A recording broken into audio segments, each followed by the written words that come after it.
Hello everybody, it's Connie with SimplySimpleStamping.com. Thanks for joining me for my mini-series on the popcorn box Thinlet.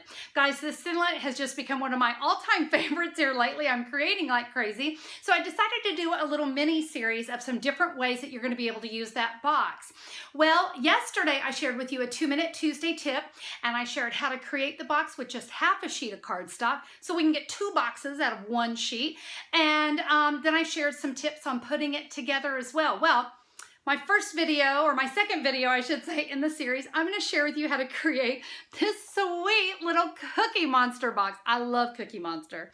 C is for cookie. It's good enough for me. That was like my mantra when I was a kid. Well, it's still my mantra today because I love cookies. But I thought this little box, and you can see I've got it filled with some little baby chocolate chip Ahoy cookies. So sweet to do and a lot of fun. Let me share with you how we're going to create our Cookie Monster.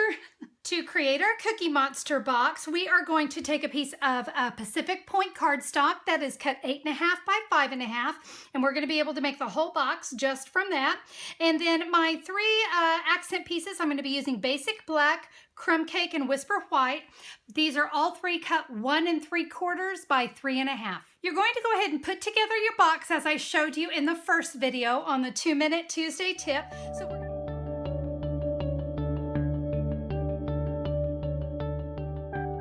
So we're going to be using a lot of circle punches on this project. We'll be using a 3/4 inch, 1 1/4 inch, 1 1/2 inch, and 2 inches. Now, if you don't have all of these circle framelits, if you have the new circle layering framelits, they're going to be awesome for this project as well. Let's go ahead and begin with the mouth and the eyeballs. So I'm going to come in with a 2-inch circle punch. And I kind of want to get a half circle here, maybe a little bit more than a half circle. Go ahead and stay as close to the edge as you can. And yes, to make the googly eyes, we need 2 3/4 inch circles. So there's 1 and 2. We're going to take the 1 1/4 inches. Let's make some eyes here. We're going to cut out 2 1 1/4 inch circles. And now for the best part, the cookie. In the crumb cake, I'm going to take a 1 1/2 inch circle punch. We are going to punch that out, and then we're going to take a bite out of it by just simply sliding it into the punch, about right there. And we're going to take a bite out of that cookie. Well, since we've got our cookie out, let's do a little decorating. I'm going to come in with a chocolate chip ink pad because, you know, duh, it's a chocolate chip cookie. One of my favorite stamps is the clean eraser off of a brand new pencil. We are just going to ink it up in that chocolate chip ink, and we're just going to make ourselves some chocolate chips on our cookie.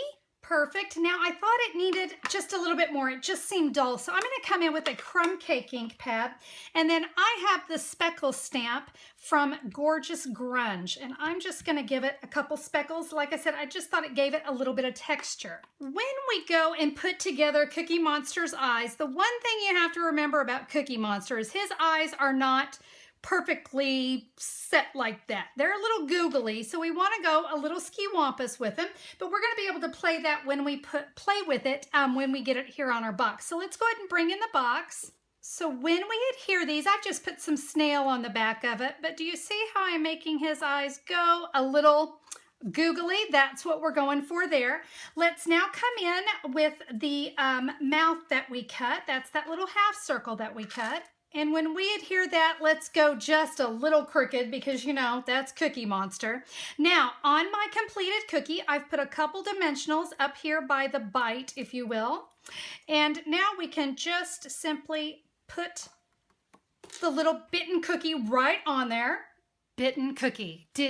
Did I really just say that? Oh dear, I think it's just time to call it a day. Well, you know what? I think it calls for sugar. I think that's the problem. I'm just lacking sugar. I took some little mini Chips Ahoy, put them in one of our brand new 3x6 gusseted cello bags. Is that not cute? Now, if you wanted to do something a little different, let's say you just wanted to fill it with cookies. You know what? You can do that too. Just makes a cute little snack box. Isn't that fun? What's not to love about Cookie Monster? You know what? Since these are open, well, you know what? I think I just have to make do, and it's time for me to chow down. So, now I told you this project is really sweet. I love it. Oh, I shouldn't have eaten the cookie before I started. You guys want some. I know you do. Well, listen, I hope you will give this sweet little box a try because I mean, adult, kid, it doesn't matter. We all love Cookie Monster. It's going to be a really great project to give. I'm going to have to go get a glass of milk so I can finish shooting this video. Well, listen, guys. Before I take my milk break, I just want to let you know you can get all the supplies to create the Cookie Monster popcorn box. You can find that at simplysimplestamping.com. If you look for the July 6th, 2016 blog post, you're going to see a complete supply list of everything that I used. And all you have to do is just click a picture and you'll be right to my online store. Order what you need, but remember, use what you already have. Remember, you can use your punches, your circle punches, or your circle framelits. Either one, they're gonna work great. Guys, this is really a fun box to give, whether it's for an adult or a kid. There's a little Cookie Monster inside of all of us, so you're gonna wanna make this one for sure. Thanks so much for being a part of the Popcorn Box Thinlit series. I hope you guys have a great day. We'll see you soon. Bye-bye.